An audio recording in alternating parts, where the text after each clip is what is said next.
All right, guys, welcome back. Today we're going to do a one shot. This is Starman, issue number 44 from DC Comics, and a beautiful looking cover, right? The story is not really about Starman, although it says in the title, but it's more like I said, one shot with another superhero that is related to Starman, and it's Phantom Lady from the 40s, and she was a part of the superhero group Freedom Fighters. Yes, that was it. And look at these covers, right, with all these masks, etc. Looks great. So let's dive in and see what this is all about. I'm doing this more because I want to highlight not only the usual suspects in DC Comics or Marvel Comics, but also, there's other superheroes that I think deserves a little bit of a spotlight, or, there's many great heroes that people don't know about. Anyway, so this is in the 40s, and there is some kind of a witch, a real witch. Well, not a real witch, but a witch that actually can fly on a broom, and they are, it's Halloween, and they are robbing people, right? And then before they can get out of here, they are being, stopped by none other than Phantom Lady.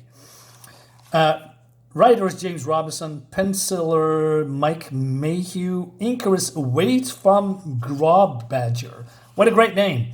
And look at this beautiful looking woman.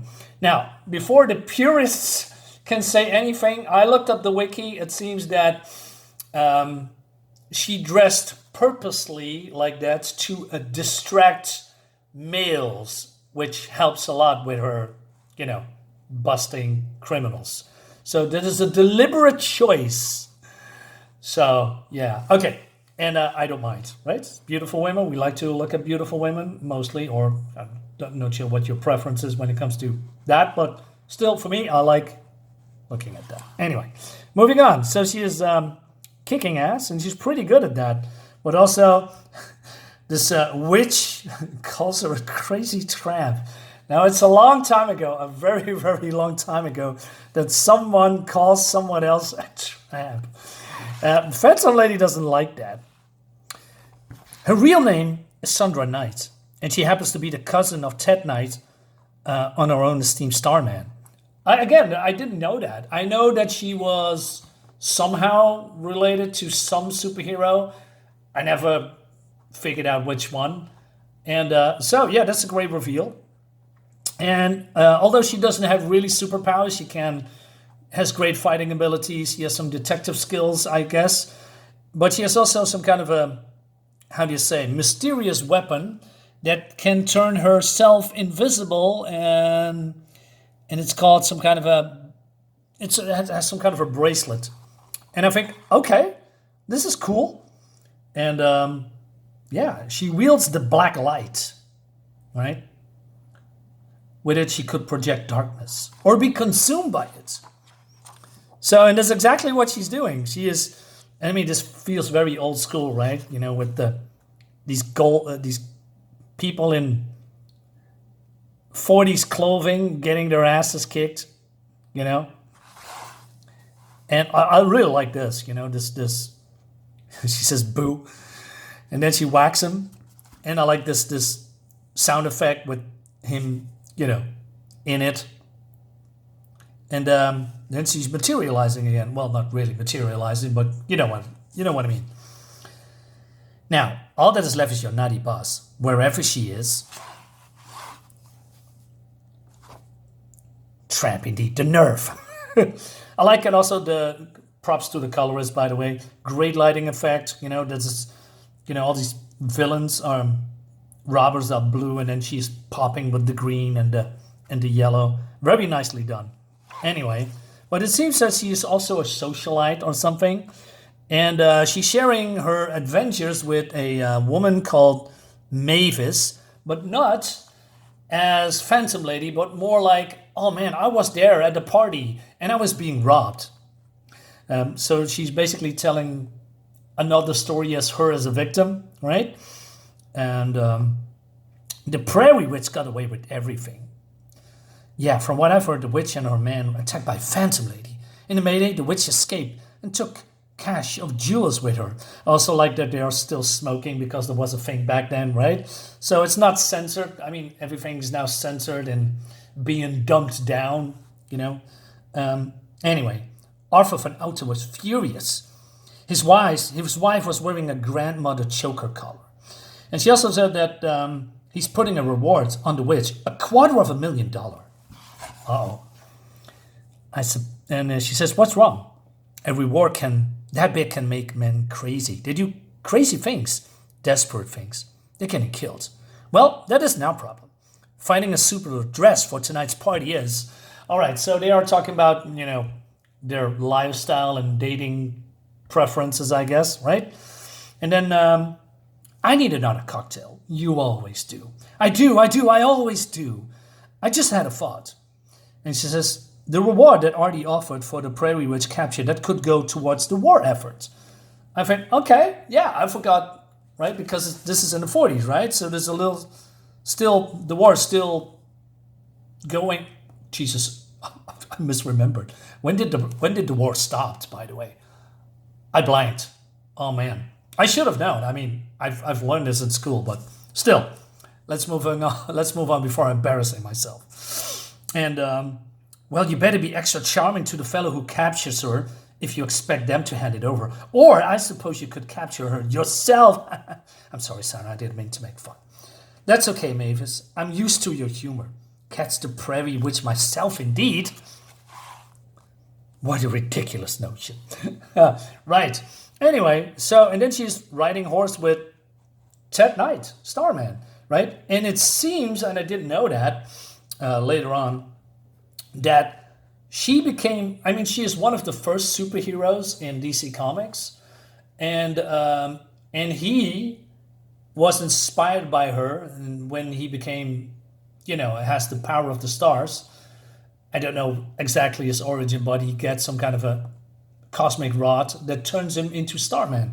So I think, okay, that is cool, because normally we have a male superhero and then, you know, inspires other people to follow suit.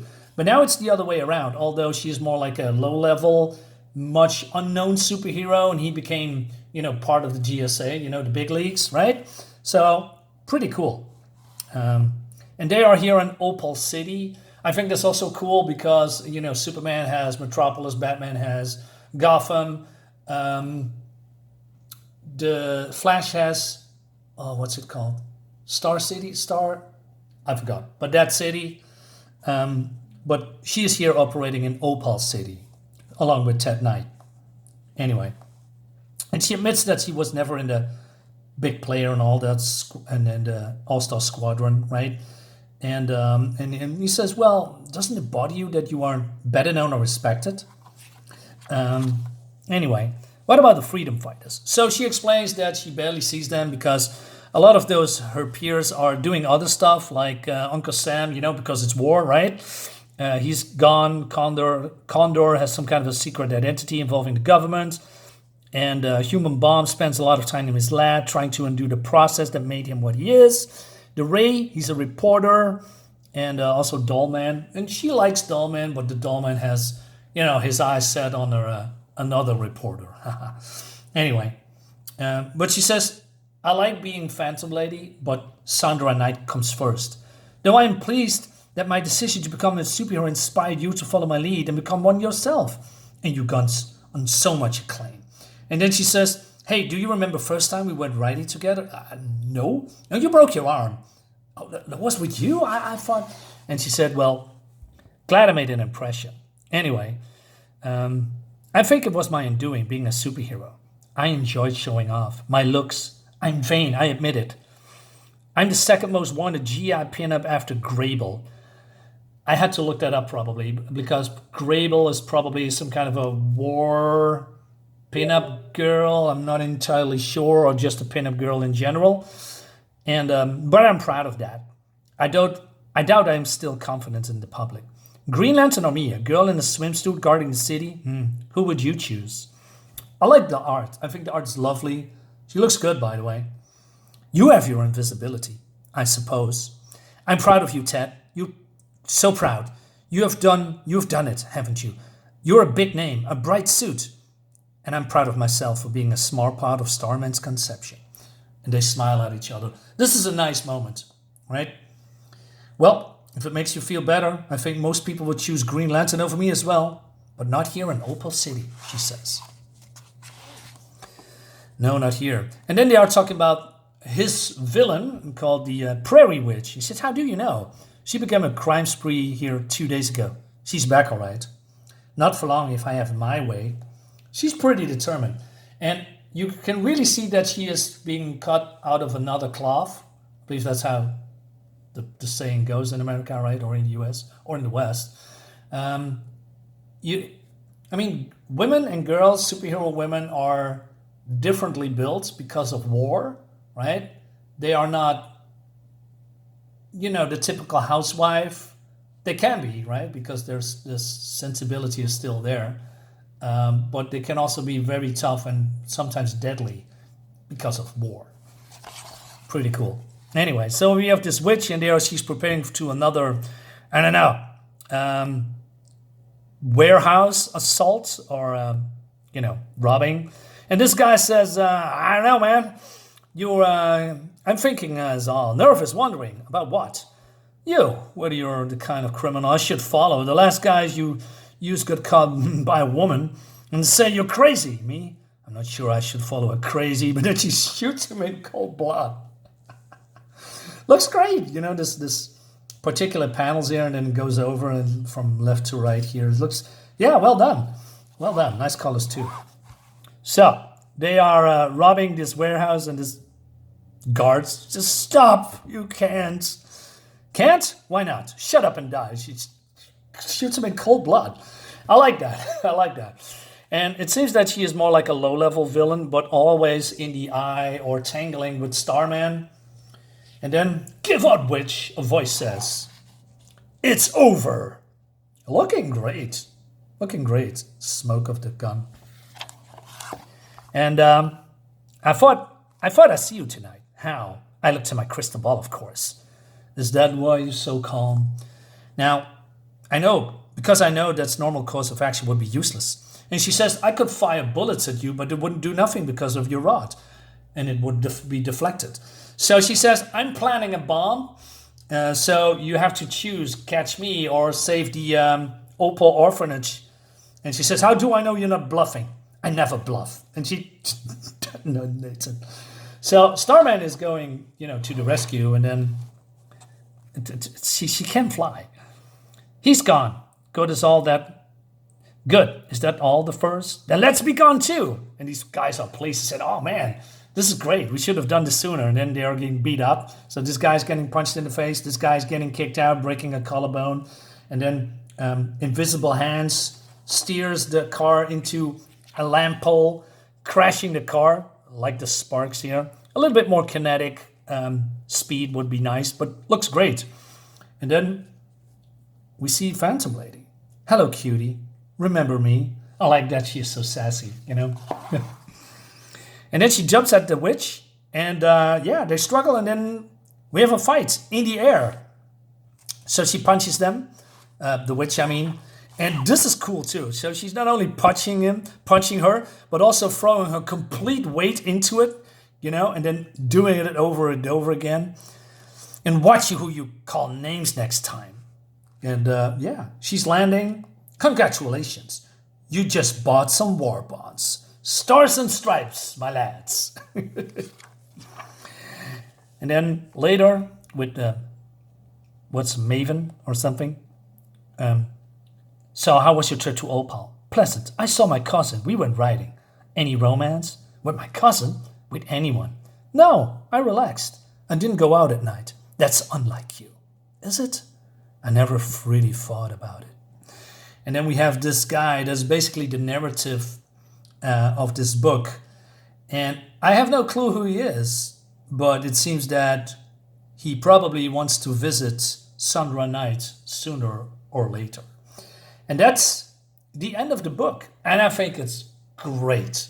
Yeah, so a nice surprise, nice art, some fun one-shot story, great cover, and I know a little bit more about Starman and Phantom Lady, which is also very delightful.